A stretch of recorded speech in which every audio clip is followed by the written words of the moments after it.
말씀을 위해서 같이 기도할게요. 하나님, 오늘 저희에게 지금 주시고자 하시는 하나님의 말씀, 우리가 성령 안에서 영으로 듣기 원합니다. 그리고 듣고 하나님께 감사하고 순종하고 순복하며 하나님을 더 사랑하고 경외하길 원합니다. 시간 가운데 오늘 하나님의 살아있는 음성 말씀 가운데서 들을 수 있도록 우리 가운데 은혜를 베풀어 주십시오. 함께 은혜를 구하며 기도하시겠습니다. 예, 아버지, 저희 오늘 은혜에 대해서 나누고 그것이 또 우리 주님 오심 가운데 어떻게 연결이 될지는 않을 텐데, 아버지, 말씀 가운데서 우리 각 사람에게 하나님의 살아있는 음성을 허락하여 주십시오. 하나님, 우리가 그 음성을 듣고 거기에 순복하고 청종하며 주님을 사랑하고 경외하며 하나님 앞에 점흠 없는 자로 설 수 있도록, 주님 오실 길 예비한 자로 설 수 있도록 주님 은혜를 베풀어 주십시오. 아버지, 이 시간 맡겨드립니다. 제 입술 가운데 앞에 살아계신 음성 채워주시고 허락해 주셔서 오늘 영적으로 죽어있는 영혼들까지도 하나님의 살아있는 음성 듣고 살아나는 역사가, 주님께 돌아오는 역사가, 구원의 역사가 있을 수 있도록 하나님 은혜를 베풀어 주십시오. 이 시간을 주관해 주십시오. 아버지께 맡겨드립니다. 감사드리며 예수님의 이름으로 기도드렸습니다. 아멘. 오늘 저희 짧게 말씀 한번 보겠습니다. 에베소서 2장 1절부터 10절. 저희 찬양 가사처럼 예수님이 곧 오십니다. 그 전에 있어야 될 일들, 저 말씀에 나와 있는 대로 나오는데, 그냥 찬양 가사인데도 여러 가지 이렇게 막 뭐랄까 영화처럼 이렇게 쫙 흘러가네요, 머릿속에. 주여, 주님 곧 오십니다. 자, 에베소서 2장 다 피셨나요? 1절부터 제가 읽겠습니다. 눈으로 따라와 주세요. 너희의 허물과 죄로 죽었던 너희를 살리셨도다. 그때 너희가 그 가운데서 행하여 이 세상 풍속을 쫓고 공중의 권세 잡은 자를 따랐으니 곧 지금 불순종의 아들들 가운데서 역사하는 영이라. 예전에는 우리도 다 그 가운데서 우리의 육체의 욕심을 따라 지내며 육체와 마음에 원하는 것을 하여 다른 이들과 같이 본질상 진노의 자녀였더니, 긍휼에 풍성하신 하나님이 우리를 사랑하신 그 큰 사랑을 인하여 허물로 죽은 우리를 그리스도와 함께 살리셨고 너희가 은혜로 구원을 얻은 것이라. 또한 함께 일으키사 그리스도 예수 안에서 함께 하늘에 앉히시니 이는 그리스도 예수 안에서 우리에게 자비하심으로써 그의 은혜의 지극히 풍성함을 오는 여러 세대에 나타내려 하심이니라. 너희가 그 은혜를 인하여 믿음으로 말미암아 구원을 얻었나니 이것이 너희에게서 난 것이 아니요 하나님의 선물이라. 행위에서 난 것이 아니니 이는 누구든지 자랑치 못하게 함이니라.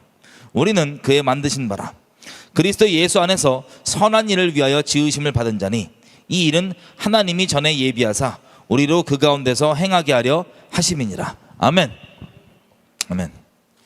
자, 다시 7절부터 읽겠습니다. 우리가 은혜로 구원을 얻었다고 하는데 7절에 보면 이것은 그리스도 예수 안에서 우리에게 자비하심으로써 그 은혜의 지극히 풍성함을 오는 여러 세대에 나타내려 하심이니라. 하나님은 왜 은혜로 우리를 구원해 주셨냐? 여러 세대 가운데 하나님의 은혜가 얼마나 크고 풍성한 것인지를 나타내시기 위해서, 드러내시기 위해서, 하나님의 자비하심을 드러내시기 위해서.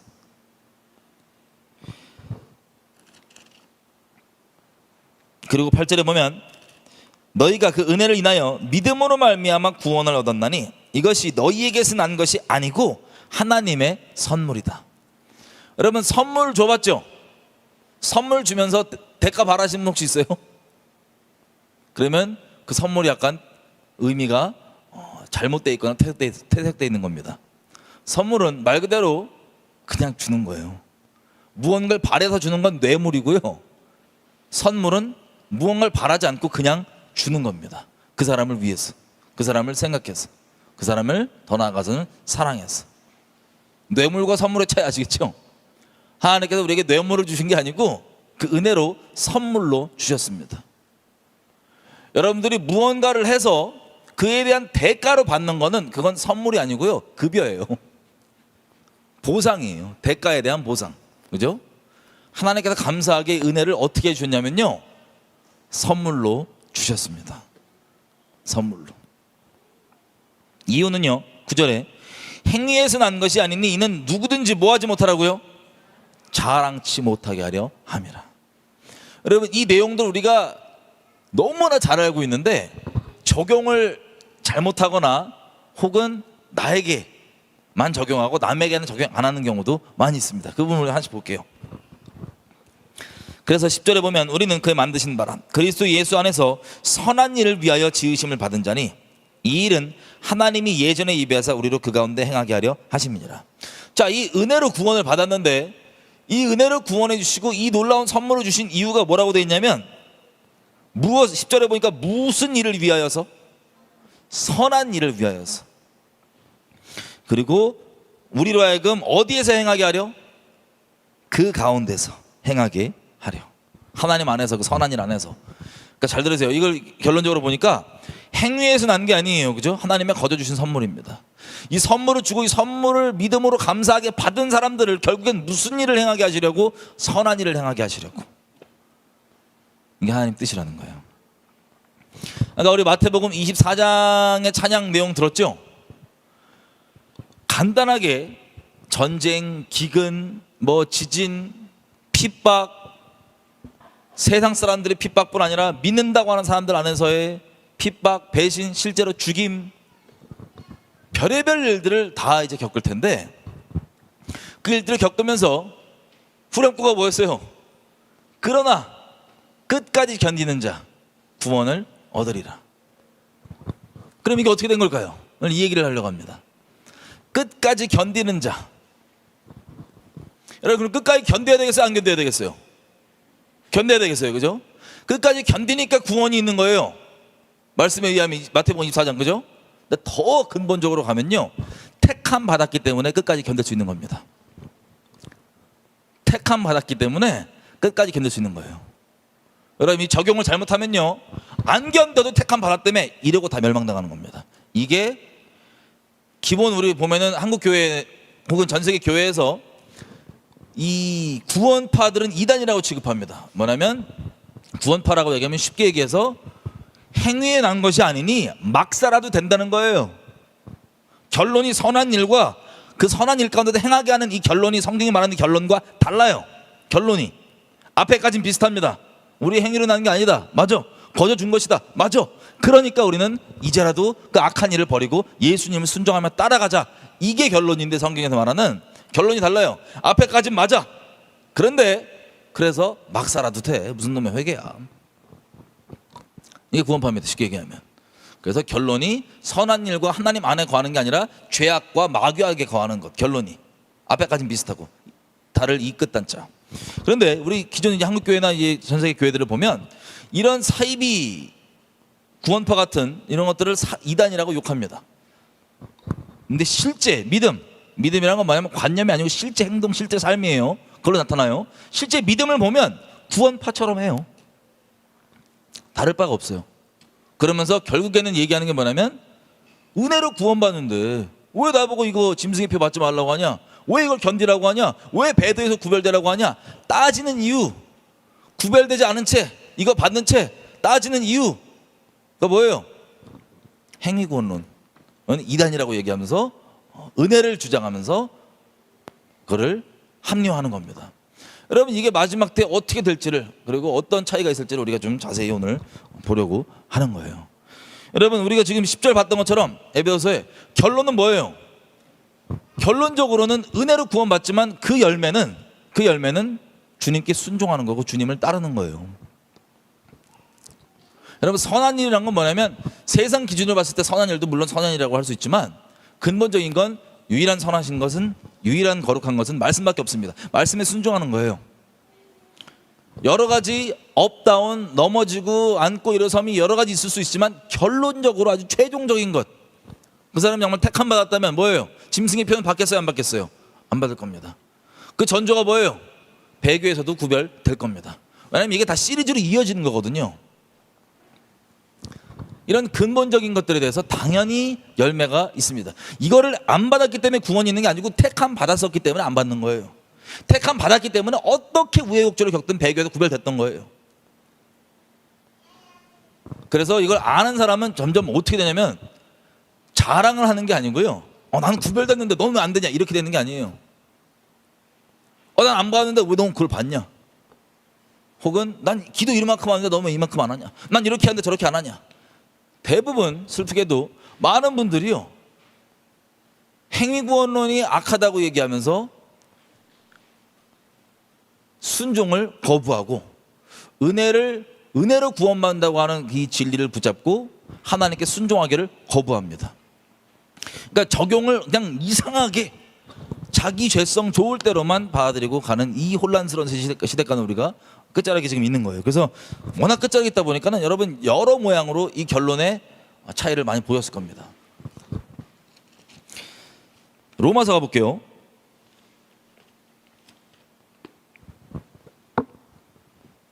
여러분 택함 받았는지 어떻게 아냐? 여러 가지로 알 수 있지만 그런 것들로 알 수 있는 거예요. 여러분 여기서 잘나갖고 짐승의 표 안 받은 사람, 잘나갖고 배교에서 구별된 사람, 하나님 안에 있는 분들이라면 잘나서는 아니고 진짜 은혜야 돌아보니까 라고 얘기할 수밖에 없어요. 전부 다 하나님 은혜 가운데 있는 사람이라면. 근데 무서우신 분들은 내가 잘나서, 내가 기도 열심히 해서, 내가 분별을 잘해서, 내가 이걸 순종하고, 내가 요렇게 해서, 나는 요걸 해서 라고 하는 누더기 옷을 입고 패션쇼 자랑하듯이 하고 있는 거죠. 스스로 부끄러운 줄 모르고. 자, 로마서 8장에 보면요 이렇게 돼 있어요. 28절부터 8장 28절. 우리가 알거니와 하나님을 사랑하는 자 곧 그 뜻대로 부르심을 입은 자들에게는 모든 것이 합력하여 선을 이루느니라. 하나님께서 택하시고 하나님께서 붙잡아 주신 분들은 진짜 모든 것이 다 결국에는 나로 하여금 하나님 안에 거하게 만들게, 하나님께 순종하게 만들게, 하나님을 사랑하게 만들어줍니다. 그것이 나에게 일어난 좋은, 인간적으로 봤을 때도 좋은 일이건 안 좋은 일이건 상관이 없어요. 어떤 거든 간에 다 결론적으로 나로 하여금 하나님 앞에 거할 수 있도록 만들어주는 것. 그리고 30절 보면 29절 보면 하나님이 미리 아신 자들로,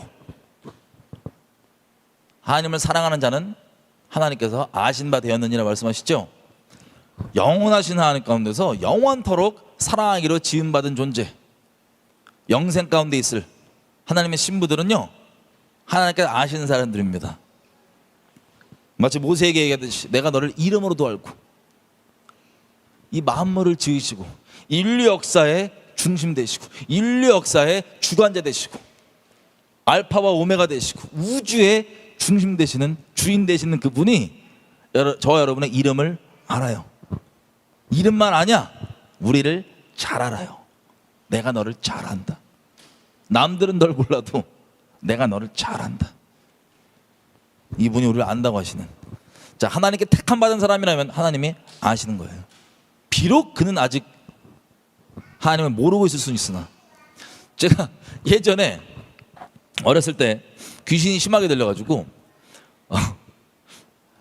귀신이 심하게 들려가지고요 막 귀신이 막 뭐랄까 그 현상이 막 세게 나왔던 적이 있어요. 단순히 내적으로 벌어진 게 아니고 막 하여튼 뭐 약간 하여튼 영화는 다르지만 하여튼 엑소시스트 하여튼 비슷하게 막 이렇게 나온 적이 있었어요. 근데 그게 제 친구 둘 앞에서 그게 막 튀어나오기 시작해서 막 하나님을 저주하고 막 저도 되게 무서웠어요. 속으로 제 의지가 아니게 막 하니까 말이 막 이상하게 막 왔다 갔다 꼬이고 막 이상한 말을 하고 하여튼 그래갖고 제가 무서워서 있었는데, 제 친구 둘이 교회는 이제 막 다니고 그러는데 막 성령 충만하거나 무슨 뭐랄까 성령 세례 가운데 있는 게 아니라 그냥 교회를 다니던 기독교인 있죠. 그냥 어린아이들 고등학교 되니까. 근데 걔네들한테 성령께서 강권적으로 임하셔가지고요 저를 붙들려고 했던 귀신과 이제 이를 통하여서 이렇게 하나님께서 진리를 선포해갖고 쫓아내시는데 뭐라고 얘기하시냐, 결론이 이거였어요. 저는 그때만 해도 귀신 물론 들려서였죠. 근데 하나님에 대한 적대감이 엄청 컸습니다. 사탄 뜻이 뭐예요? 하나님을 대적하는 자죠. 그렇게 현상으로 나오기 전부터도 저는 어렸을 때부터 아예 저 집안이 귀신 쪽이라 갖고 아예 하나님을 대적함이 극심했었어요. 불만과 이것과 하나님 살아계신 건 알았지만. 근데 이렇게까지 욕은 감히 못했단 말이에요. 무서워서. 하여튼 막 그때 이게 튀어나오고 난리가 났었는데, 그렇게까지 하나님에 대한 오해가 있고 불만이 있는 상태에서 이 친구 둘에게 성령이 강권적으로 임하셔서 하셨던 결정적인 말이 뭐였냐, 이거였어요. 저를 두고, 그러니까 저를 두고 귀신한테 이 친구 둘이 진리를 선포하는 게 뭐였냐, 이거였어요. 네가 귀신한테 하는 말이에요. 네 비록 얘를 붙잡고 있는데, 그리고 귀신이 그런 식으로 얘기했었어요. 뭐 귀신 말이니까 믿을지 안 믿을지 모르겠지만, 저로 하여금 하나님의 사랑을 모르게 하도록 붙잡고 있는 거, 이게 막 장난치고 있었다는 거예요. 비록 얘가 아직은 하나님의 사랑을 알지 못하지만 하나님께서는 얘를 사랑하고 저를 사랑하고 한 번도 놓으신 적이 없다. 이게 증거다. 그러면서 일어나고 이제 하여튼 저한테 큰 표적이었는데, 그게 팔을 잡고 딱 놓는데 팔이 이렇게 잡혀 있더라고요. 그러면서 귀신이 이렇게 확 나갔습니다. 그러고도 저는 예수님 안 믿었어요. 몇 년 동안. 아주 오래, 한 몇 년 동안, 7년? 5년? 7년 넘게 안 믿었어요. 그러고도. 하나님 은혜가 크죠. 그게 예수님인 것도 알고 예수님을 만나고 그 기억을 돌아봤더니요, 진짜 제 친구들 통해서 예수님이 잡고 있었던 거예요, 제 팔을. 그랬던 하나님 얼마나 큰 은혜입니까? 거기서 귀신이 안 나갔다면 저 길바닥에서 막 이러고 돌아다닐 수 있을 거예요. 막 그 알죠, 이렇게 하면서 막 혼자 말하면서 막 그런 분들이, 저도 그렇게 됐을 거예요, 아마도. 근데 그렇게 은혜로 빼주셨는데도 저는 죄를 그때만 해도 생각해 보세요. 하나님이 그 큰 은혜잖아요. 그때 안 도와주셨으면 저 길에서 이럴 수도 있다니까요. 근데 도와주셨는데도 죄를 놓기 싫어서, 죄를 포기하고 버리기 싫어서 예수님인 거 아는데도 예수님께 안 나갔어요. 그것도 커서 어른도 아니에요. 그 어린 놈이, 고등학생이 안 나가고 7년을 버티다가 자살하려고 결정했던 그날에 하나님께서 감사하게 찾아와 주셔서 그 십자가의 비밀을 아주 간단한 메시지로 알려주셔서 제가 여기까지 오게 됐습니다. 하나님 은혜로. 근데 이제 최근에 돌아보니까, 그러니까 뭐 착한 일을 하거나 뭐 잘한 일이 있거나 이런 거 하나도 없고 죽어야 되거든요. 왜냐면 제가 자살을 결정했던 날도 부끄럽게도 뭐 다른 이유가 아니에요. 그냥 내가 나 스스로 봤을 때, 이건 살면 안 되는 존재야, 존재가.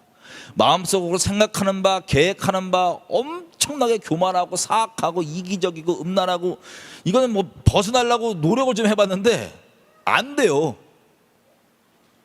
위선 떨고 막 미치겠는 거예요, 진짜. 그래서 온갖 핑계대로 나 스스로를 괜찮다라고 위로하고 있다가 그 핑계거리가 다 박살났을 때 비로소 내 마음에 사형선고가 뭐냐면, 나 같은 존재가 문제예요. 무슨 뭐 행동, 이거 이 수준이 아니라 존재가 그냥, 나 같은 놈은 살면 안 되는 존재구나. 누가 말해서가 아니고 내 스스로가 그냥 이 판결이 딱 떨어지는 거예요. 나 같은 놈 살면 안 되는 존재구나.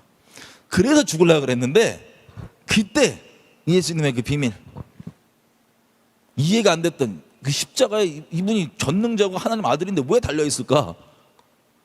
왜 달려서 죽었다 그럴까? 듣고 들었지만 지나가면서 이해가 아예 안 됐고 이해하려고도 하지 않았던 그 얘기, 제가 제 스스로의 존재를 너무나 적나라하게 알다 보니까는 이건 죽어야 된다고 스스로가 판결을 냈는데, 제가 좋은 사람도 아니고 악한 사람이잖아요. 그 죄악 가운데 있던, 그 귀신 들려있던. 근데 그 입장에서도 이건 살면 안 되는 존재인 거예요. 존재가, 나란 존재. 남 말고 그냥 나. 그래서 나 때문에 죽으려고 그랬는데, 예수님이 이 땅에 오신 이유가 저를 다 알기 때문에 왔다는 거예요. 그래서 왔다는 거예요. 네가 스스로 죽어야 된다고 생각하는 그 존재를 알기 때문에 하나님께서 아들 보내주셨다는 거예요. 그래서 예수님이 그거 대신 죽어주신 거라는 얘기를 듣고 제가 너무 큰 충격을 받았습니다. 무슨 설명이 필요 없었어요. 그냥 돌아보니 하나님의 은혜로 존재에 대한, 이 존재가 어떤 죄인인지에 대한 조명이 있었고, 제가 저지른 건 죄밖에 없었고 했던 건 악한 생각밖에 없었는데 하나님의 은혜로 그게 조명이 됐던 거예요. 나중에 돌아보니까 내가 나 스스로 돌아봐야지가 아니고 그냥 하나님의 은혜로 난 신경도 안 썼는데, 그리고 때가 되매 하나님의 은혜로 그때 만약에 하나님께 안 잡아주셨으면 어땠어요? 저 지금 지옥에 있어요. 그때를 누가 알아요? 하나님이 하시는 거예요. 그때 하나님께서 그 복음을 듣게 하시고, 그래서 믿어야지 노력해야지 아니야. 들으니까 이게 어떻게 되냐면 미치겠는 거예요. 들으니까 이게 미치겠는 거예요. 내가 하나님 얼마나 뒤에서 몰래 대적하고 막 나쁘지 많이 했는데, 영적으로 내가 사랑해서 그랬다고 하니 도망가고 싶고 미쳐버리겠는 거예요. 그냥 나 스스로 생각해 나 지옥 가야 되는데 여기에 넌 좀 잘못했으니까 이게 아니고 그냥 아들을 내어주시는 그 사랑의 아비의 마음이, 아버지의 마음이 그냥 성령으로 부어지니까 눈이 돌아가 버리는 거예요. 제가 그래서 이제까지 오게 됐는데, 어쨌든 그냥 여러분 은혜가 선물과 같은 거랑 비슷한 말인데요. 내가 뭔가를 해서 자격이 있어갖고 주어지는 게 은혜가 아니에요. 자격이 아예 없는데 그냥 거저 주어진 게 은혜예요. 그러니까 은혜는 나를 위한 자랑거리가 아니고 하나님의 선하심과 인자하심에 대한 자랑밖에 안 되는 거예요. 정말 은혜가 은혜라면. 내가 금식을 좀 해서, 내가 기도를 좀 해서, 내가 말씀을 좀 많이 봐서, 난 날마다 기도해, 난 날마다 몇 시간씩 뭐 해, 이런 알량한 누더기 같은 그런 것 때문이 아니라 그냥 은혜, 전적인 은혜. 그리고 이제 시간이 쭉 지나서 저도 예수님 믿은 지 거의 한 2005년도부터 믿었으니까 오래됐죠. 이제 시간을 돌아보면요, 진짜 단 한 가지도 하나님 은혜가 아니었던 게 진짜 하나도 없어요. 이번 주만 해도 계속 제가 이제 돌아보니까 제가 막 내면적으로 미치겠는 게, 여러분들도 마찬가지겠지만 짐승의 표, 지금 한창 이슈인 짐승의 표가 막 사람들 봤잖아요. 지금 그거에 대한 충격, 여러분 지인, 아내, 남편, 부모, 자식, 형제, 교회 여러분들이 존경했던 사역자들, 교인들, 올바로 수많은 분들이 이제 막 받고 있어요. 거기에 대한 충격은 지금까지 왔던 저희들에게는 정도의 차이 있을 뿐이지, 여러 모양으로 각자 이제 그 마음이 어떤 것인지, 그 충격과 그 슬픔과 아픔과 애통함과 그 혼란과 그 어려움이 어떤 것인지는 각자 다 알고 있을 거라 생각이 됩니다. 그러면 이런 상황들 앞에서 돌아보면요, 이 뭐라고 설명이 되냐면 설명이 안 돼요. 그냥 하나님의 은혜였구나. 그리고 주변에서 막 저 같은 경우는 아마 설교하는 자리에 있다 보니까는 질문들이 여러 개가 막 옵니다, 저한테. 그러면 뭐 이런 문자 이런 거는, 메신저 이런 거는 답변을 못 드리는 게 상당수라서 아예 건들지를 못하고 있어요. 근데 그 대부분의 답변이 뭔지 아세요? 이건 이래서요, 이건 저래서요가 아니에요. 하나님께 택함 받았냐 안 받았냐 밖에 없어요. 많은 분들이 충격을 받는 게, 우리들 기준 눈에는, 내 종교적 기준 눈으로 봤을 때는 이분들이 받았는데 설마 저렇게 착하고 저렇게 성실하고 저렇게 모범적인 기독교인이신 분이 받았는데 아니라고. 이분은 이렇게 말하는 분들 많이 만났을 거예요. 이분들은 뭐를 보는 줄 아세요? 교리에 대해 지식적 동의하는 바를 물어보면 행위 때문에 되지 않는다고 얘기하지만, 이분들은 다 행위에 근거해서 믿고 있는 거예요. 말은 은혜라고 얘기하고 전적인 하나님의 선택이라고 얘기하지만 실제 믿고 있는 바는 그렇게 안 믿는 거예요. 행위로 믿고 있는 거예요. 저렇게 착한 분이, 저렇게 성실한 분이, 반면에 비교를 해도 나는 이렇게 나에 비하면 저보다 훨씬 더 뛰어나신 분인데 다 행위 기준. 근데 물어보면 행위론 구원 안 받는다고. 이런 적용이 이상하게 돼 있는 겁니다. 여러분 우리가 폈던 로마서 8장 29절에 보면 하나님께서 미리 아신 자들, 그러니까 태초 전부터 택한 자들이죠, 그죠? 미리 아신 자들, 사랑한 자들, 미리. 이 말씀 아신 자들 얘기하다 지금 여기까지 흘러왔네. 죄송해요. 아신 자들. 우리가 주님을 당장은 모를 수 있어도 택함 받은 자들이라면 하나님께서 아신다는 거예요. 영원한 시간대 가운데 하나님께서 아신 자들로 또한 그 아들의 형상을 본받게 하기 위하여. 여러분 이렇게 표현할게요. 우리의 의지, 당연히 의지가 생기는 것도 하나님의 은혜입니다. 선한 일을 위한 의지가 생기는 것도 저와 여러분이 잘나서가 아니고 하나님의 은혜입니다. 그게 정말 순수한 의지라면, 남에게 잘하고 자기가 종교적으로 높은 위치에 높임을 받기 위한 의지라면 아니겠지만, 정말 순수하게, 그건 예수님 닮아가는 것도 아니죠. 위선을 위한 열정이죠. 위선을 위한 열매. 정말 그 사람을 그리스도인, 정말 그리스도로 닮게 만드는 그 의지와 이런 것들은 주님께서 은혜로 거저 주십니다. 하나님께서 주시는 거예요. 물론 그 사람이 의지를 갖는 거지만, 그 사람에게 물어보면요, 내가 의지를 가졌다고 이렇게 얘기 안 해요. 자랑하면서. 정말 그리스도 안에 있는 사람이라면 하나님 은혜라고 얘기를 합니다.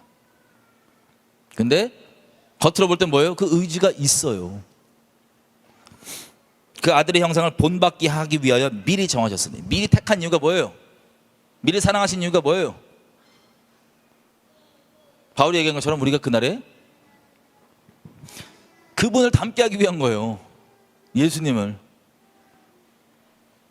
여러분 차이점이 이해가 되세요? 예수님을 내가 따라가겠다고 막 의지적으로 하는데, 물론 의지 우리가 갖습니다. 근데 돌아보면 그 의지가 내 자랑거리 될 수 없다는 것. 정말 주님 안에 있는 분들은 그렇게 되기 위해 정하셨대요. 이는 그로 많은 형제의 맏아들이 되게 하려 하심이니라. 예수님이죠. 그러니까 정말 택함 받은 사람은 그 택함 받았다는 사실 때문에 구원파의 믿음처럼 막 살아요? 죄악 가운데 거예요? 아니면 계속해서 주님을 따라가요? 계속해서 하나님을 순종하고 계속해서 하나님을 사랑하는 길로 가고 계속해서 주변 영혼 가운데 진리로 섬기게 되는 그 길로 가게 될 수밖에 없습니다.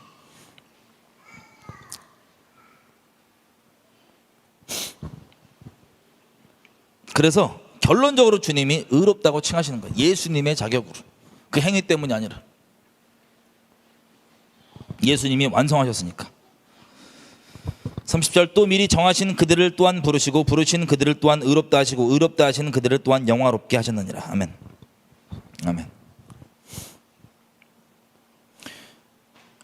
여러분 그래서 이거에 대해 확장해서 우리가 얘기를 해보면, 택하신 사람은 완벽하게 죄에 넘어지지 않는다는 이런 차원의 얘기를 하는 게 아니에요. 근본적이고 결정적인 것들, 자살이나 짐승의 피를 받는다거나 이런 것들 있잖아요. 이런 것들이 정말 주님 안에 있는 사람이라면 열매적으로 나올 수 있어요, 없어요? 없다는 거예요. 안고 일어서면 주님 주관 안에 있을 수 있으나, 여러 가지 가르침과 여러 가지에서 안고 일어서면 있을 수 있으나, 이런 질문들 있잖아요. 신학교에서 많이 하는.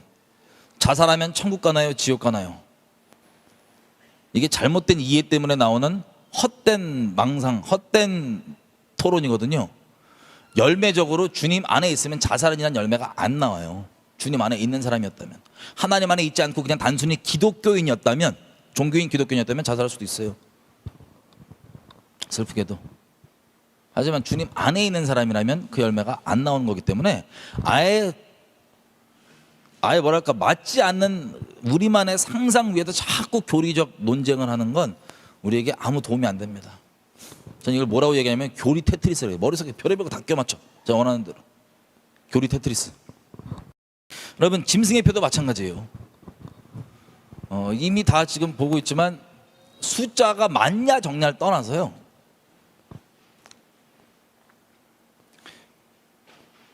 예수님 안에 있으면 안 받아요. 그게 열매예요. 예수님 안에 있지 않으면 받아요. 그 사람이 기도 많이 하는 사람인데 상관없어요.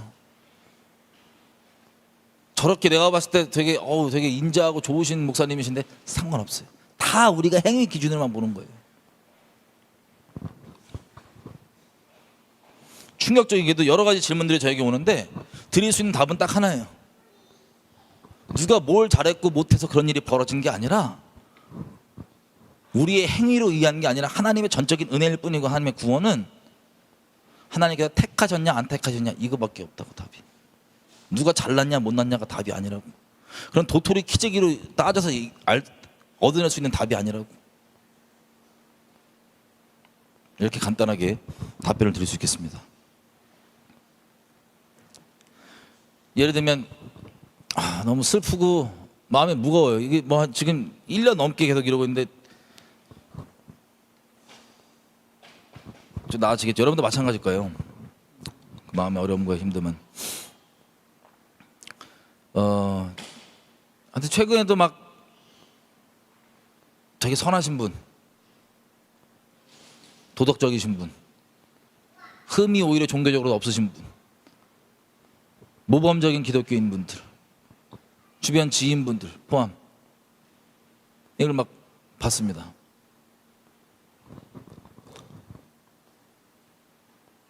그거에 대한 충격, 아픔, 아주 웬만하면 이제 계속 안 아파하려고 그러는데 마음을 오지랖이 넓어갖고. 예전에는 이 오지랖으로 기도라도 했지만 이미 받으면 어떡할 거예요.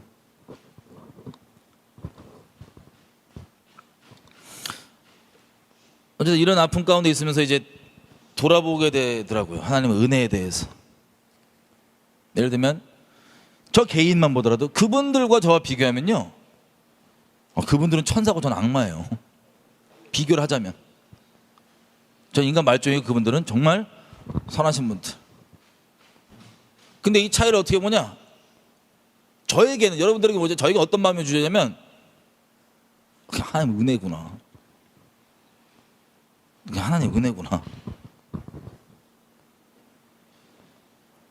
높은 마음과 잘난 마음이 생긴 게 아니라 그냥 감사하고 겸비해줘요. 하나님 은혜구나. 이 짐승의 표만 돌아보더라도, 제가 아마 짐승의 표 할 때 자세히 다루겠지만 또 간략하게 잠깐 말씀드리면, 지금 이 짐승의 표에 대해서 저는 짐승의 표라고 생각을 안 했어요. 초반에, 작년 말까지만 해도.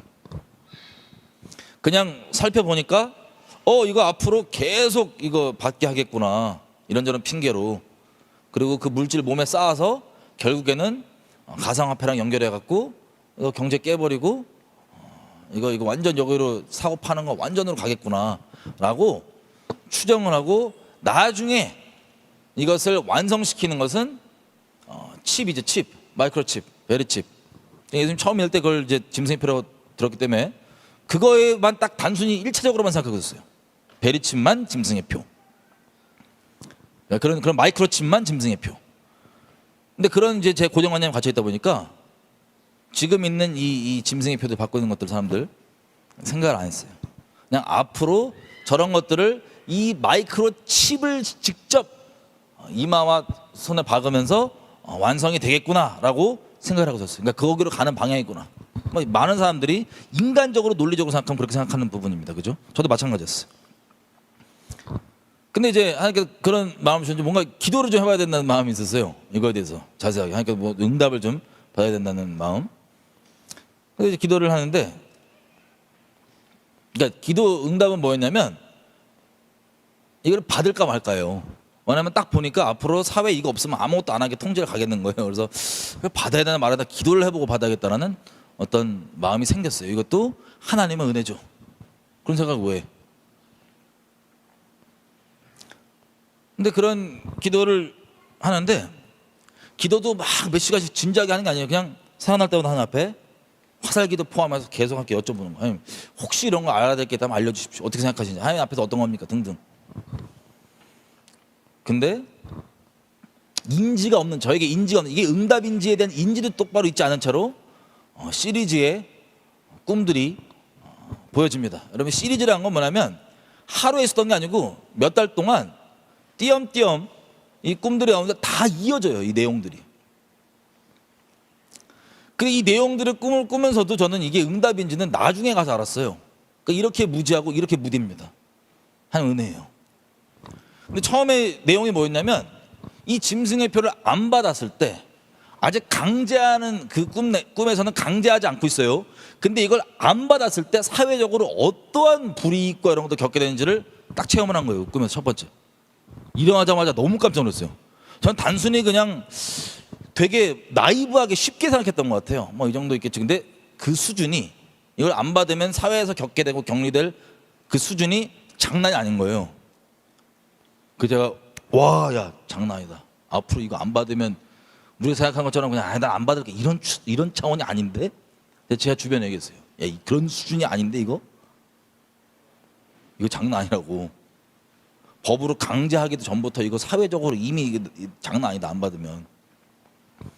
그리고 각 상황별로 이 지금 주어지고 있는 짐승의 표를 안 받았을 때 어떤 일을 겪을지를 간접적으로 다 체험을 하는 거예요. 꿈들별로 이렇게 옴니 영화처럼 이렇게 다 이어졌어 이게. 그러던 와중에도 저는 이거를 몰랐어요. 이게 응답인지도, 그리고 정말 무엇을 의미하는지도. 단순히 지금 저걸 안 받으면은 이거 짐승의 표라고 생각 안 했기 때문에 이걸 안 받으면 이런 어려움이 있겠구나 사회적으로. 그리고 그 중에 슈거 꿈도 섞여 있었어요. 거기서 다. 그러던 중 이 몇 개월간의 결론이 뭐였냐, 마지막의 결론이 뭐였냐면 이거였어요. 제가 꿈에서 학생, 이번에 마지막 꿈은 학생이었습니다. 학생. 대학 캠퍼스의 학생인데 지금 이 상황, 꿈 상황에서는 이게 아직 강제화 안 돼 있단 말이에요. 법으로 완전히. 근데 사회적 분위기는 이거 안 받으면 거의 사회생활 못 하고 사람 취급도 못 받아요, 사람한테. 이러고 있는 상황에서 학교인데 제가 학생인데도 수업도 못 들어요. 그거 안 받았다고. 그런 입장에서 제가 캠퍼스에서 이런저런 체험을 하고 이거 진짜 도저히 안 되겠다 그래서 제가 학교 기숙사에 있었는데 기숙사로 돌아가서 제 핸드폰을 딱 봤는데 꿈에서 제 핸드폰도 다 모니터링 되고 있는 거예요. 그래서 제가 꿈에서 뭐랬냐면 이제 때가 됐다. 숲으로 가야 되겠다. 그리고 핸드폰을 접고 버리고 숲으로 가려고 이제 가방을 메고 숲으로 출발했습니다. 그때 어떤 사람이 저를 같이 따라오겠다는 거, 나 같이 가겠다고. 얼굴도 모르겠어요. 같이 가겠다고. 같이 가자고. 가면서 학생 식당을 지납니다. 식당에 애들이 학생들이 앉아서 이걸 먹고 있잖아요. 그때가 지금 옛날 꿈인데 거기서도 보면은 몇 번 맞으네, 한 번 맞으면 다 달라요. 이 짐승의 표를. 근데 제가 지나가면서 뭐라고 얘기하냐면 저는 이성적으로는 그렇게 생각을 안 했었거든요. 근데 지나가면서 제가 뭐라고 얘기하냐면 이렇게 얘기해요. 야, 니네 받은 그거 그 짐승의 표야. 이 얘기를 제가 걔네한테 소리를 치는데 그걸 치면서 제 꿈에서도 이성이 살아있을 때가 있잖아요. 제 이성으로 어떻게 생각하고 있는지 알아요? 넌 무슨 근거를 가지고 그렇게 확실하게 선포를 하냐. 앞으로 또 무슨 논쟁을 겪으려고. 예수 믿고 저 인생은 계속 논쟁이니까. 곱게 저한테 얘기하시면 별로 없어요. 항상 따지는 투로 얘기해서 저도 말투가 거칠면 좀 용서해 주세요. 죄송해요. 맨날 길에서 전도하면 따지는 거에 대한 답변을 이렇게 주는 그게 제 예수 믿고 평생이니까. 지금도 마찬가지예요. 맨날 따지는 거예요.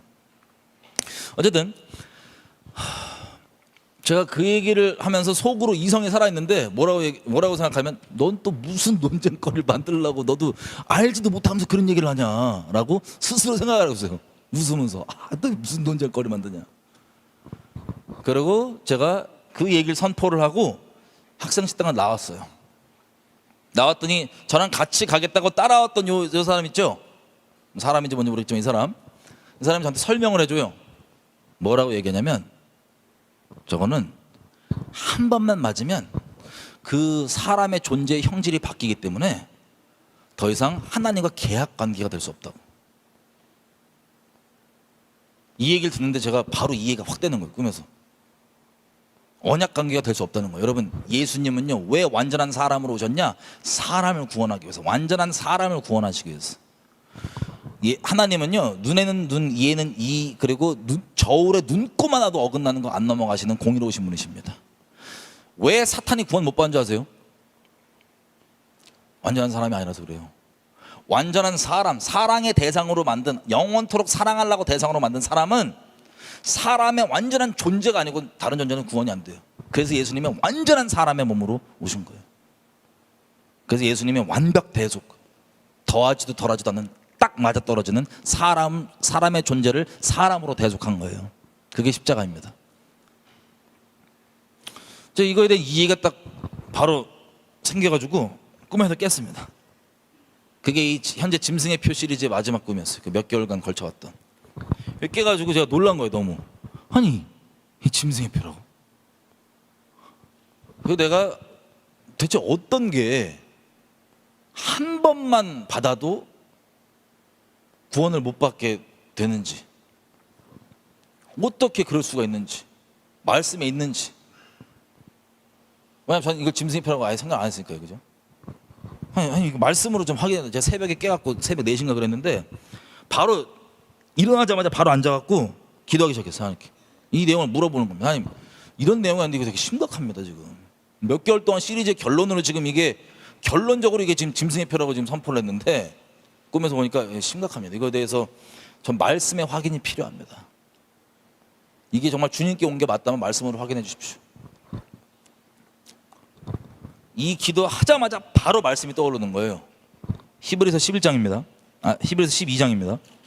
제가 나중에 자세히 할 거지만 미리 말씀드리면 히브리서 12장에 16절 음행하는 자와 혹 한 그릇 먹을 것을 위하여서 장자의 명분을 판 에서와 같이 망령된 자가 있을까 두려워하라. 너희 아는 바와 같이 에서가 그 후에 축복을 기업으로 받으려고 눈물을 흘리며 구하되 버린 바가 되어 회개할 기회를 얻지 못하였느니라. 여러분 이거 저한테 설명해 주세요. 신학적으로, 교리적으로 왜 팥죽 하나 먹었는데 회개할 기회를 얻지 못했나요? 먹고 사는 문제. 하나님이냐 먹고 사는 문제냐 할 때 에서는 확실하게 서 있는 거예요. 먹고 사는 거. 하나님의 축복 따위 그게 무슨 상관이야. 당장 지금 이게 문제인데, 당장 먹고 사는 이게 문제인데.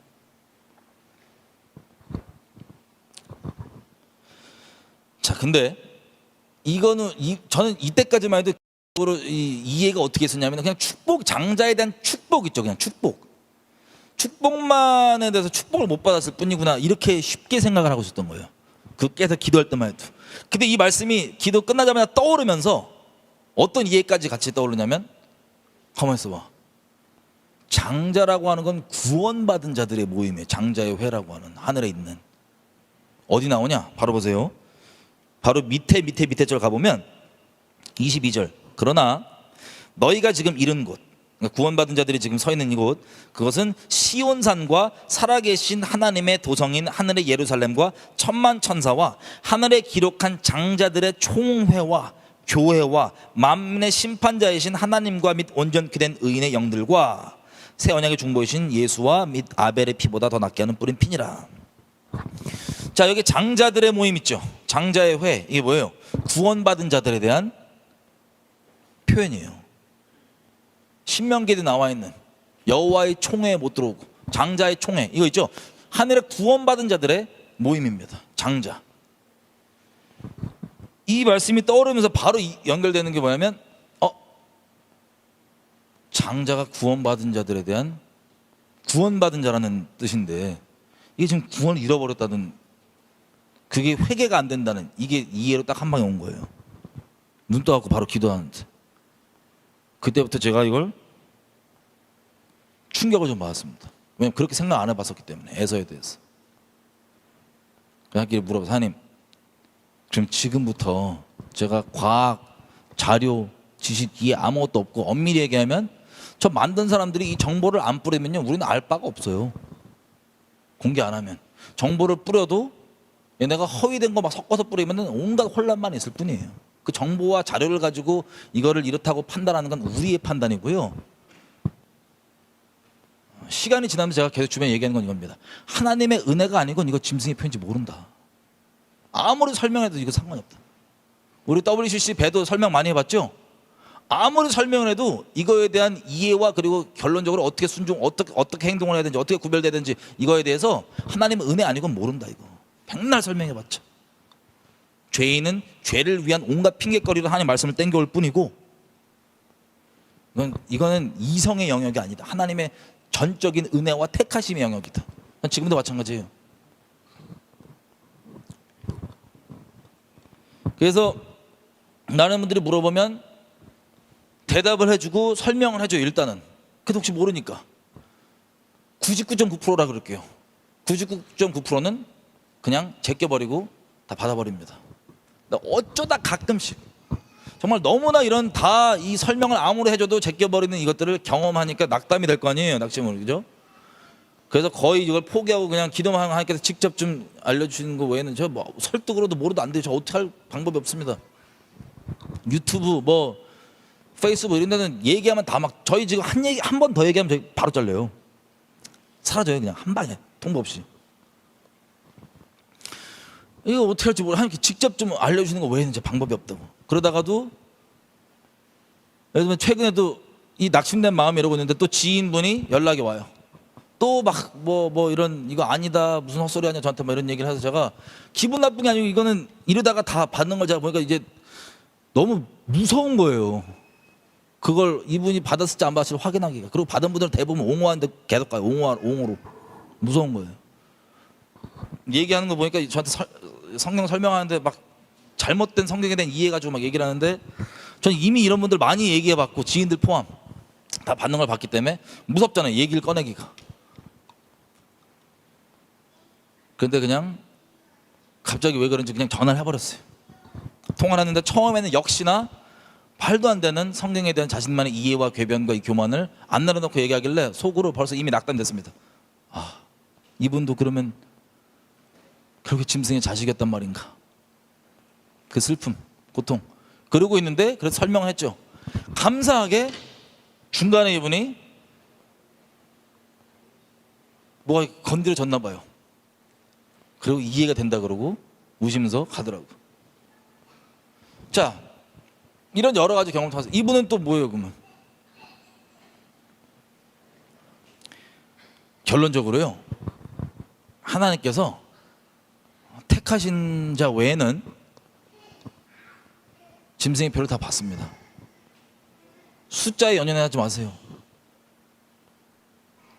이성과 논리 좋아하는 하나님 말씀 맡았다고 하는 직책 가진 분들 중에 이성과 논리를 말씀과 진리보다 더 높이 비치는 분들은 이렇게까지도 얘기하더라고요. 이렇게 사람들이 많이 받았는데 설마 그게 짐승의 표겠냐? 그럼 이렇게 사람들이 많이 안 탔는데 방주 안 탄다고 다 지옥 가겠냐? 이런 거랑 비슷한 걸 수 있죠. 심지어는 뭐 선교사라고 하면서 이런 분들은 아예 버스 차려갖고 이 짐승의 표를 그 지역의 현지에다 놓고 다녀요. 막 자기 사역으로. 제가 짐승교회라고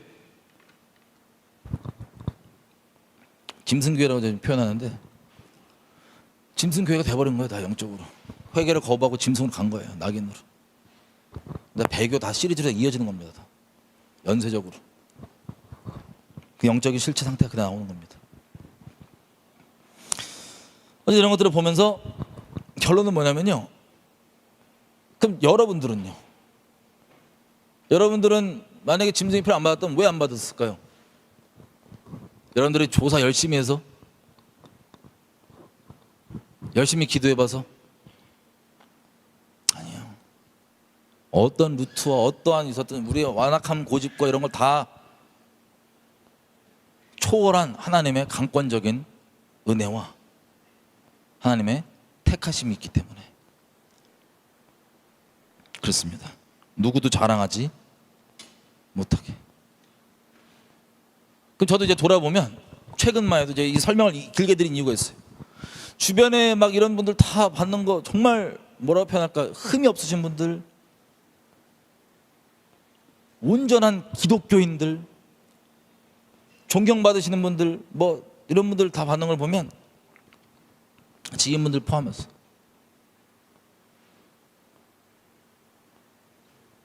하나님 앞에 숙연해질 뿐이에요. 그냥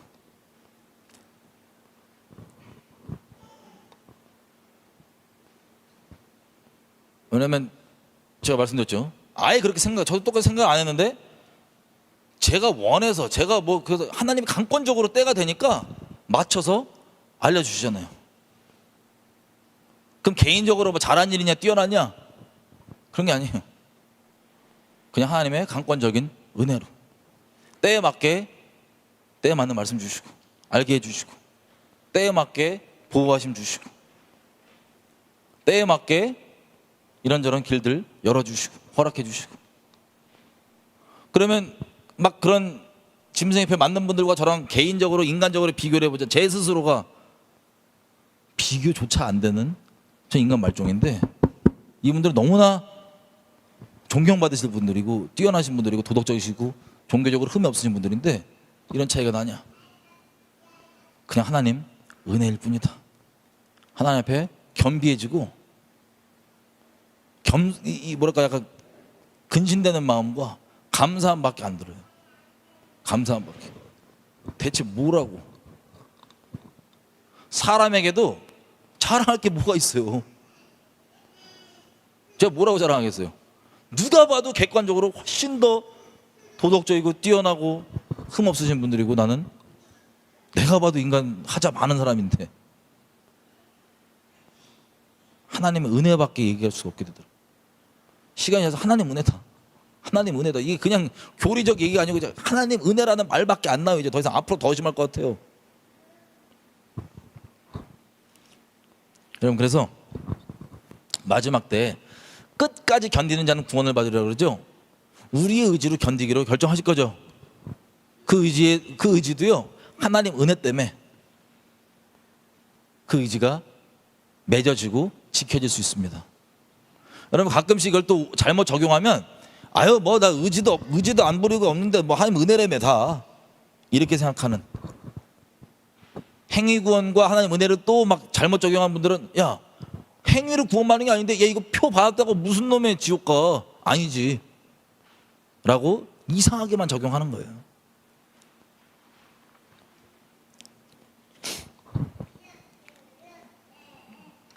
여러분 근본적으로 하나님의 은혜 많이 우리가 붙들 바고 하나님의 은혜만이 우리가 자랑할 수 있는 거고 그리고 그게 관념이 아니고 실제예요.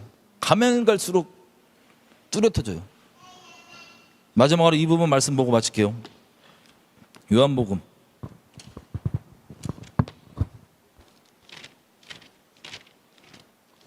여러분 그래서 뭐 요한복음 13장 7 동안에 막간을 얘기하면 여러분 주변끼리도 서로 마찬가지예요. 여러분 볼 때 쟤는 왜 저러냐 쟤는 왜 저럴까 이런 사람도 있죠. 쟤는 답 안 나와 등등. 그건 우리 생각이에요. 오히려 좀 심각하신 분들은 이걸 종교적 자기 기준을 들이대고 은혜는 자기에게 적용 남에게 은혜는 적용 안 하면서 이럴 수가 있어요. 쟤는 이것도 안 하면서 저것도 안 하면서 쟤는 말씀도 안 보고 쟤는 뭐 기도도 안 하고 쟤는 행실이 이렇고 저렇고 쟤는 이것도 하고 이것 때문에 업신여기고 깔보는 마음이 있을 수도 있어요. 여러분 이렇게 그런 것과 상관이 없어요. 저 여러분의 그런 알량한 종교적인 기준으로 그렇게 함부로 평가하고 판단하는 그것과는 하나님의 택하심은 아예 별개일 수 있어요. 요한복음 13장 1절 유월절 전에 예수께서 자기가 세상을 떠나 아버지께로 돌아가실 때가 이런 줄을 아시고 세상에 있는 자기 사람들을 사랑하시되 끝까지 사랑하시니라. 아멘. 아멘.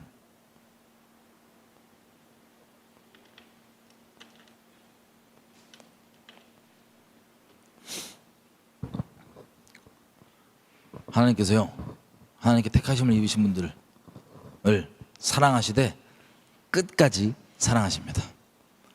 끝까지 세상에 있는 자기 사람들을 끝까지 사랑하시느니라. 아멘.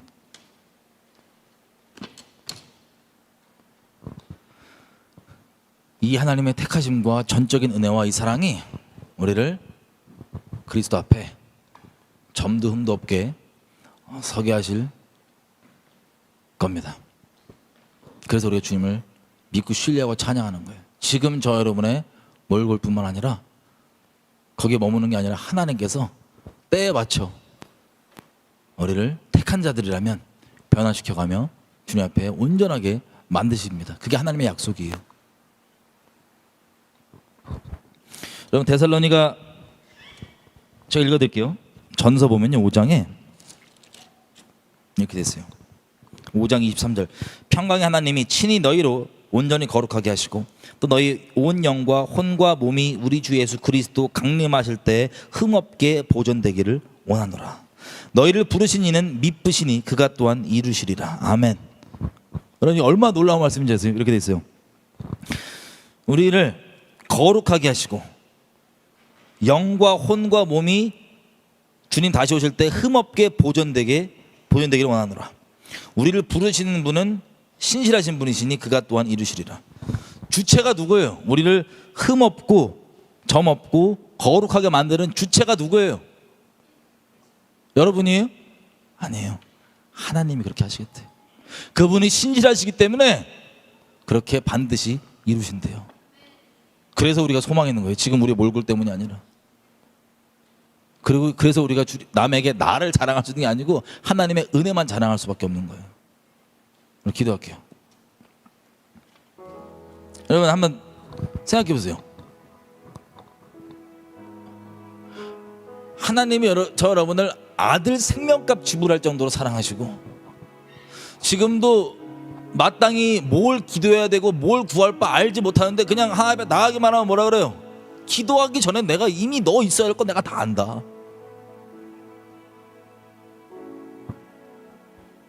얘기하셨던 우리 하나님. 여러분들이 한번 생각해 보십시오. 여러분이 대체 어떤 점 때문에 하나님 우리를 사랑하셔야 돼요? 우리 어떤 점 때문에 하나님께서 우리를 사랑하셔야 돼요? 어떤 걸 잘했어요 우리가? 여러분들 어떤 걸 잘했어요 속으로? 생각해 보세요. 하나님 보시기에 어떤 게 아들을 이 정도 내가 이렇게 했으니까 하나님 아들 주실 만하지 라고 생각 드는 거 있으세요? 전 없어요.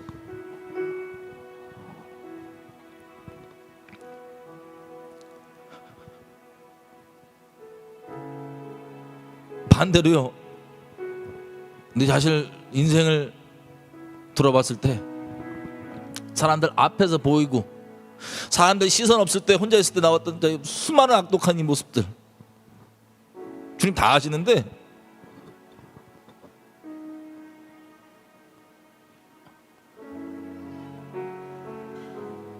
예수님께서 이 땅에 와서 나를 위해 죽어주신 게 팩트잖아요. 그러니까 이게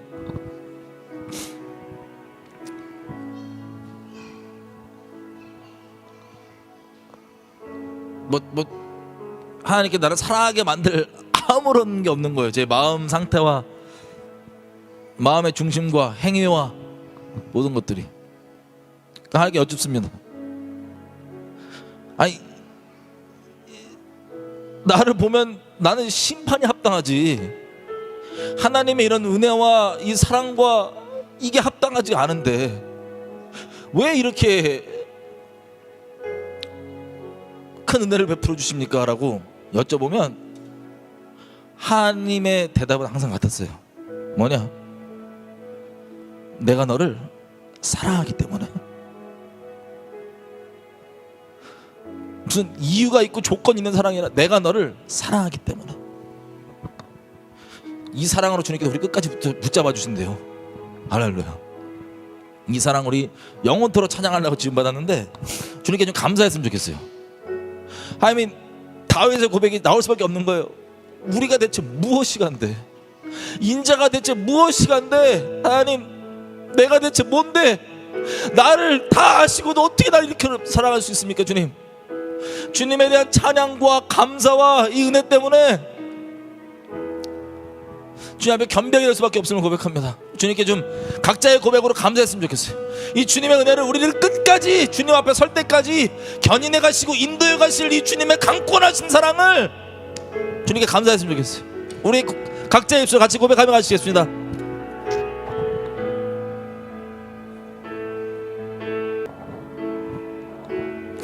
아니 우리가 무엇이간데 아버지께서 우리를 이처럼 사랑해 주십니까? 아버지 앞에 내세울 거 아무것도 없고 누추하고 부끄러운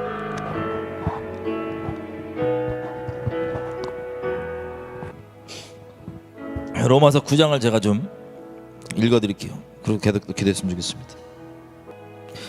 9장 8절부터입니다. 곧 육신의 자녀가 하나님의 자녀가 아니라 오직 약속의 자녀가 씨로 여기심을 받느니라. 약속의 말씀은 이것이라. 내년 이때에 내가 이르리니 사라에게 아들이 있으리라 하시니라. 이뿐 아니라 또한 리브가가 우리 조상 이삭 한 사람으로 말미암아 잉태하였는데 그 자식들이 아직 태어나지도 않고 무슨 선이나 악을 행하지 아니한 때에 택하심을 따라 되는 하나님의 뜻이 행위로 말미암지 않고 오직 부르시는 이에게로 말미암아 서게 하려 하사 리브가에게 이르시되 큰 자가 어린 자를 섬기리라 하셨나니 기록된 바 내가 야곱은 사랑하고 에서는 미워하였다 하심과 같으니라. 그런즉 우리가 무슨 말을 하리요? 하나님께 불의가 있느뇨? 그럴 수 없느니라. 모세에게 이르시되 내가 긍휼히 여길 자를 긍휼히 여기고 불쌍히 여길 자를 불쌍히 여기리라 하셨으니 그런즉 원하는 자로 말미암음도 아니고 다른 박질하는 자로 말미암음도 아니요 오직 긍휼히 여기시는 하나님으로 말미암음이니라. 18절 그런즉 하나님께서 하시고자 하는 자를 긍휼히 여기시고 하고자 하시는 자를 강팍해 하시느니라. 혹시 네가 나에게 말하기를 그러면 하나님이 어찌하여 그렇게 잘못을 행하시뇨? 누가 그 뜻을 대적하느뇨? 하리니 이 사람아 네가 누구이기에 감히 하나님을 힐문하느냐? 지음 받은 물건이 지은 자에게 어찌 나를 이같이 만들었느냐 말하겠느냐?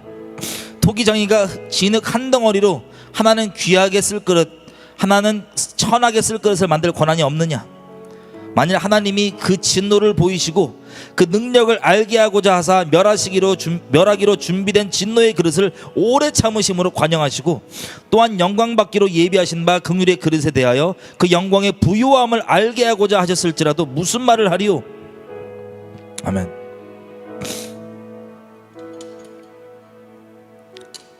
여러분 이 택하심에 대한 부분은요 우리가 남을 판단하고 평가할 때 아예 짐승의 표 받고 이런 거 아닌 이상은 남을 위해서 있는 게 아니에요. 정말 하나님의 은혜와 택하심을 죄인 중심 그대로의 지식으로만 동의하면 이걸 죄를 위한 핑계거리로 삼지만 정말 주님 안에 있는 사람이라면 더더욱 주님을 감사하고 경외하고 순종하고 주님을 따르게 만드는 감사의 원동력이 됩니다. 영원한 찬양거리입니다. 이게 다시 한번 주님께 이 택하심을 두고 하나님께 감사했으면 좋겠어. 하나님 자격 없는 자 행위로 말미암지 않고 그냥 택하여 주신 주님 감사합니다. 주님 감사합니다. 하나님께 좀 감사해주세요. 혹시 우리 가운데 이거에 대한 질문 있죠? 왜 하나님이 저 사람은 짐승의 표를 받게 하고 불공평한가 공평한가? 여러분 분명하게 말씀드릴게요. 닥치셔야 돼요. 하나님 앞에 그 교만을 내려놓으셔야 돼요. 나를 지켜주신 주님께 감사하셔야 됩니다. 여러분들이 알량한 여러분의 선악 기준으로 하나님을 재판장 자리에 앉아갖고 하나님을 감히 선악을 두고 재판하지 마십시오. 대신 택함 받았다면 하나님께 택하심을 인하여서 감사하십시오. 저 여러분보다 훨씬 인간적으로 봤을 때 자격 많아 보이는 분들이 택함 못 받은 것으로 표를 받고 이렇게 확인이 되더라도 되면 여러분이 따져야 될 게 아니라 하나님께 겸비함 가운데 나갈 수밖에 없게 되는 겁니다. 그냥 기도할 때 하나님께 좀 다시 한번 감사했으면 좋겠어요. 하나님 저희를 택해 주셔서 감사합니다. 자격 없지만 택해 주셔서 감사합니다. 하나님 택함 받은 그 부르심 그대로 합당하게 겸비함 가운데 가기 원합니다. 주님이 택하셨다는 이 사실이 죄를 위한 방종으로 쓰이는 이 미친 시대 가운데 계속해서 겸비함 가운데 주님 가기 원합니다. 성령께서 우리를 흠없고 점없게 주님 앞에 서게 만든다 말씀하셨사오니 저희 중심을 계속 주님께 내어놓습니다. 택하심 가운데 계속해서 이끌어 가십시오. 주님 감사합니다. 주님께 감사드리며 주님을 중심을 내어놓으며 같이 기도하시겠습니다. 이 아버지 감사합니다. 너무 감사합니다. 감사합니다. 너무 감사합니다. 아버지 너무 감사합니다. 무엇도 어떻게 뭐라고 말씀하시 말씀드리겠습니다. 내 주변의 영혼들이 그렇게 내가 너무나 슬프고 아프지만 그들에 비하면 저는 오히려 죽어마땅한 죄인 중에 괴수이지만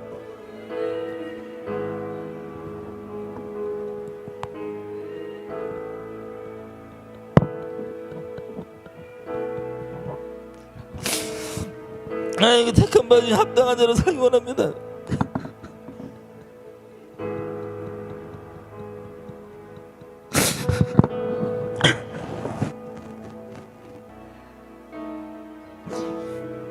우리 마지막으로 이렇게 기도할게요. 여러분 주변에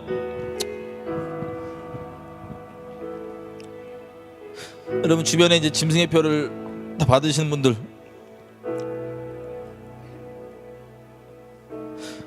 있다면 여러분 마음이 아프고 혼란스럽다는 거 잘 압니다.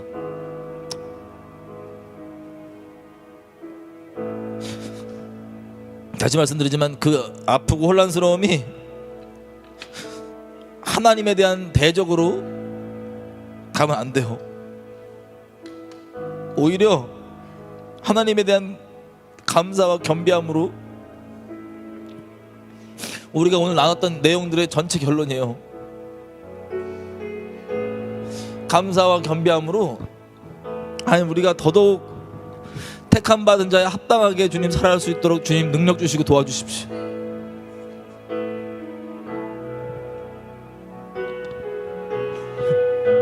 사실은 가슴 아프고 슬플 수 있지만 혼란스러워하고 하는 게 감히 따져야 될 게 아니라 감사해야 될 내용입니다. 더더욱 겸비하고 주님 앞에 나아갈 수밖에 없는 내용입니다. 지금 마지막 기도할 때 하나님 주변에 혹시 여러분들이 아끼는 사랑하는 그런 영혼들이 짐승의 표 받는 것들을 통하여서 여러분들이 너무 큰 아픔과 충격 가운데 있다면 그것이 오히려 그 아픔과 충격이 인간적인 분노와 이걸로 하나님을 대적하는 자리까지 가는 분들이 있다면 도를 넘지 마십시오. 겸비함 가운데 오히려 이건 주님께 감사하는 거리라는 걸 기억하면서 아니 우리가 근신하는 마음으로 그렇게 택함 받으면 합당하게 살아갈 수 있도록 은혜 베풀어 주십시오. 더더욱 주님 앞에 겸비하게 갈 수 있도록 도와주십시오. 하나님께 그렇게 아니 은혜를 구하며 낮은 마음 구하며 그렇게 기도하며 가시겠습니다. 우리가 더 뛰어난 게 있어서가 아니고 우리 그분들보다 더 뛰어난 게 있고 더 잘난 게 있어서가 아니고 하나님의 강권적인 은혜 때문에 이렇게 된다는 걸 알고 있습니다.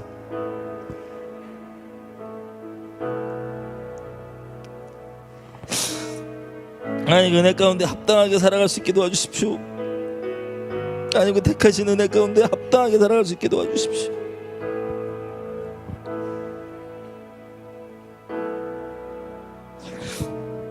근신함 가운데 살아갈 수 있도록 도와주십시오.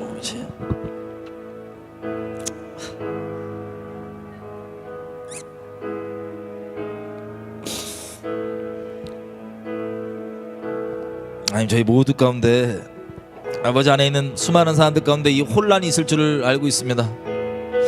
혼란과 아픔과 여러 가지가 있지만 이 모든 것들 가운데서도 우리가 놓치지 않고 마땅히 붙잡아야 될 주님 앞에 감사와 겸비함 가운데 근신함 가운데 갈 수 있는 은혜를 베풀어 주십시오. 전 세계에 하나님께서 택하신 영혼들 주변에 이 짐승의 표를 받아가기 때문에 슬퍼하고 아파하는 수많은 영혼들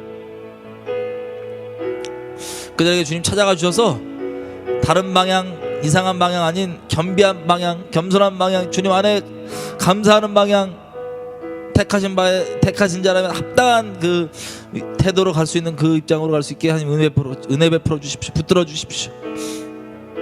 앞으로도 계속해서 주님 오실 때까지 때에 맞게 우리 심령의 위험한 상태에 있을 때 그 때에 맞는 진리들을 보내주시고 말씀을 주셔서 우리를 그 위험 가운데서 건지시며 계속해서 목자 되셔서 우리를 친히 주님 앞에 설 때까지 그렇게 인도하실 하나님을 찬양합니다. 우리 앉고 일어서면 주님께 달려 있습니다. 아버지 감사합니다. 아버지 맡겨드립니다. 영원토록 우리에게 찬양 받으십시오. 영원토록 우리에게 찬송 받으십시오. 영원토록 경배 받으십시오. 주님은 경배받기 합당하신 분이십니다. 자격 없는 자에게 이 놀라우신 은혜 베푸신 주님께 찬양밖에 드릴 게 없습니다. 감사밖에 드릴 게 없습니다. 영광밖에 돌릴 게 없습니다.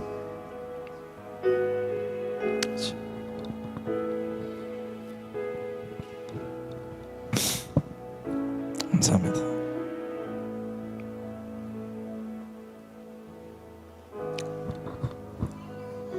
예수님의 이름으로 기도드렸습니다. 아멘. 제가 이런 내용을 얘기하는데 혹시 제 기도하면서 주변에 이 주민생애표를 받은 분들과 여러분 스스로 비교하면서 아직도 나는 이런 잘난 게 있으니까 저 사람보다 이런 뛰어난 게 있으니까 안 받았지라 생각하는 분이 혹시 있나요? 있다면 여러분 두려워하십시오. 하나님께 두렵고 떨림으로 불쌍히 여달라고 주님께 나가십시오.